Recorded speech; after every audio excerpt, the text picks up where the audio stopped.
عربية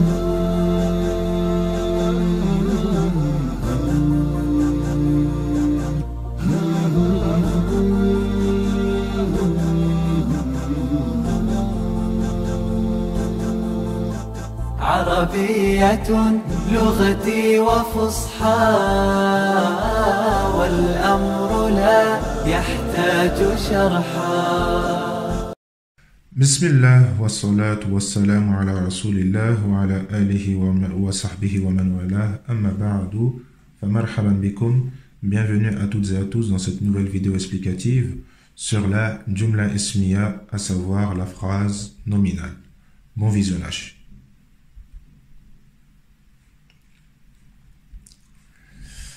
Il existe deux types de phrases en arabe, comme en français, donc la Jumla Ismiya, la phrase nominale, et la Jumla Fi'liya, la phrase verbale. On l'appelle ainsi car elle ne nécessite pas de verbe, à part le verbe être, bien sûr, qui est sous-entendu. Donc elle est souvent constituée d'un mubtada, qu'on traduit par sujet ou thème, et d'un khabar, qu'on traduit par information, attribut ou énonciatif. Donc, comme je vous l'ai dit, le verbe être est sous-entendu dans la version arabe et qui est visible et explicite dans la traduction en français. Donc, pour résumer, la Jumla Ismiya exprime la constatation qu'une qualité, une attitude ou un état appartiennent à quelqu'un ou à quelque chose. Donc, elle est pour décrire. C'est une phrase de description. Donc c'est une tournure stylistique très fréquente en arabe, mais qu'on trouve rarement en français. On peut voir cet exemple, par exemple, de Blaise Pascal, qui dit « diseur de bons mots, mauvais caractère ». Donc par elle-même et réduite à elle seule, la phrase nominale est impropre à noter le temps situé. Donc voilà pourquoi on dit qu'elle est intemporelle. Notons toutefois qu'elle est rarement hors contexte.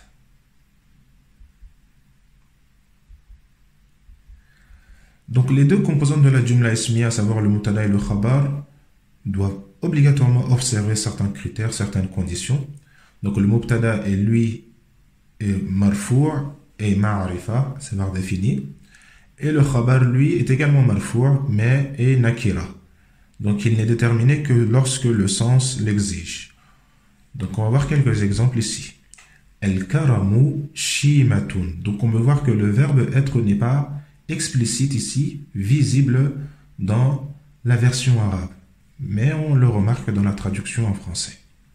Donc l'erreur qui nous arrive parfois, quand on formule une Jumla Ismiya, c'est qu'on va ajouter le pronom isolé, huwa, parfois. Voilà, cette erreur est à éviter. Al-arabiyyatu sa'batun. Al-muallimu tunisiyun. التعلم ضروري الصبر جميل الفضاء واسع العلم نافع.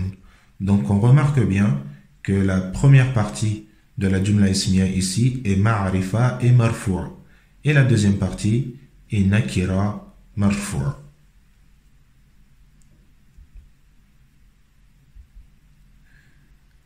Parlons maintenant uniquement du mubtada.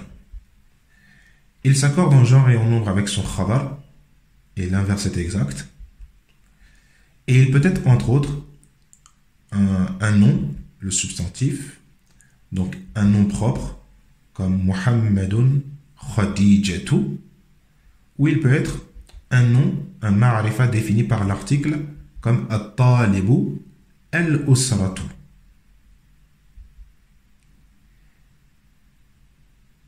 Il peut être également un damir munfasil. Exemple, ana talibun, anti talibatun, nahnu tullabun. Il peut être également un ism ishara. Exemple, hadha talibun, hadhihi muallimatun. Au khabar maintenant, donc comme on l'a dit tout à l'heure, il s'accorde en genre et en nombre avec son mubtada. Et il peut être également, entre autres, du plus simple au plus complexe, un nom, comme huwa talibun, un na'at, الطالب مجتهد. Un ظرف نحن هنا. Et un peu plus complexe, il peut être une autre jumla ismiya. Exemple, العلم نفعه كبير. Donc نفعه كبير est le khabar de العلم. Le khabar peut être une phrase verbale. الطالب يحب العلم. Et il peut être une semi-phrase, une شبه الجملة. الطالب في الجامعة.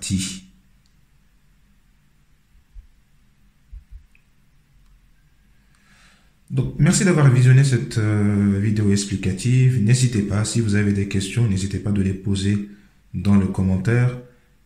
Wassalam, à la prochaine vidéo explicative.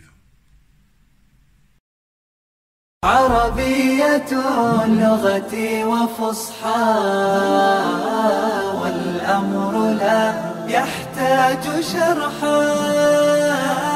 عربية